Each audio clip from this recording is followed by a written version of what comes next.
Ramachandra Yadav AP హైకోర్టులో వేసిన పిటిషన్పై ఇవాళ విచారణ జరిగింది. చిత్తూరు జిల్లా సదోం పోలీసులు పెట్టిన కేసులు కొట్టివేయాలని రామచంద్ర యాదవ్ పిటిషన్ వేశారు. ఈ కేసులో పిటిషనర్పై బుధవారం వరకు చర్యలు తీసుకోవద్దని హైకోర్టు ఆదేశించింది. అలాగే కేసు విచారణకి సహకరించాలని పిటిషనర్ని ఆదేశించింది.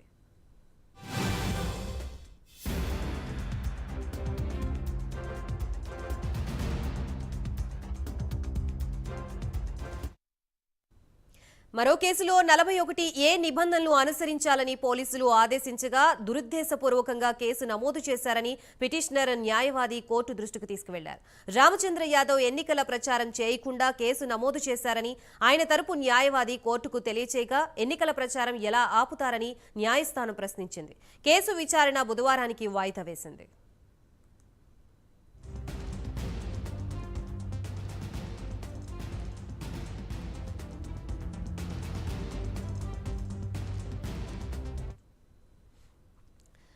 రైట్, రామచంద్ర యాదవ్ పై పెట్టిన కేసుకు సంబంధించి ఈ రోజు విచారణ జరిగినట్లుగా తెలుస్తోంది. దీనికి సంబంధించి కంప్లీట్ డీటెయిల్స్ ఇవ్వడానికి మా ఏపీ బ్యూరో చీఫ్ రాజు సిద్ధంగా ఉన్నారు. రాజు,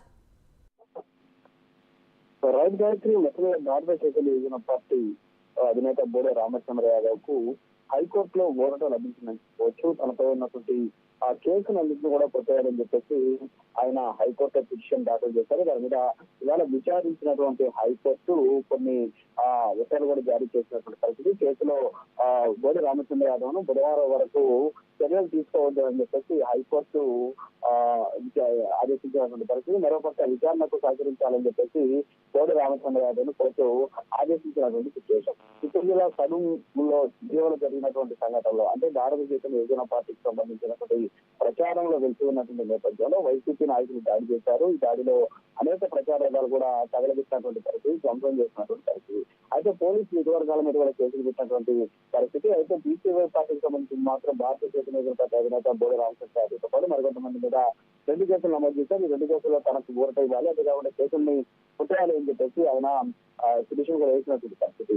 ఈ నేపథ్యంలోనే బుధవారం వరకు బోడి రామచంద్ర యాదవ్ మీద ఎలాంటి చర్యలు తీసుకోవద్దని చెప్పేసి పోలీసులకు ఆదేశించినటువంటి పరిస్థితి. మరొక కేసులో 41A నిబంధనలు అనుసరించాలని చెప్పేసి పోలీసులకు ఆదేశించినటువంటి సిచ్యువేషన్ ఉంది. అయితే పిటిషన్ తరఫున అంటే బోడి రామచంద్ర యాదవ్ తరఫున ఆ న్యాయవాది దురుద్దేశపూర్వకంగానే పోలీసులు కేసు నమోదు చేశారని చెప్పేసి హైకోర్టు దృష్టికి తీసుకొచ్చారు. అంతేకాకుండా ఎన్నికల ప్రచారం చేయకుండా ఉండేందుకే కుట్రపూరితంగా కేసు నమోదు చేశారని చెప్పేసి పిటిషన్ తరఫు న్యాయవాది హైకోర్టు విన్నవించినటువంటి పరిస్థితి.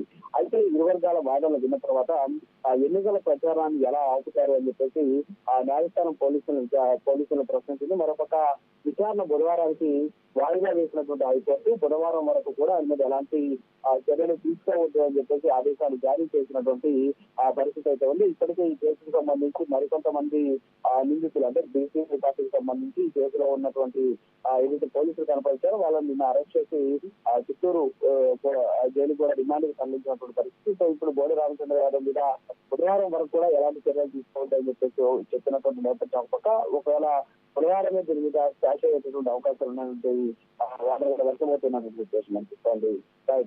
Right, thank you for the update Raju.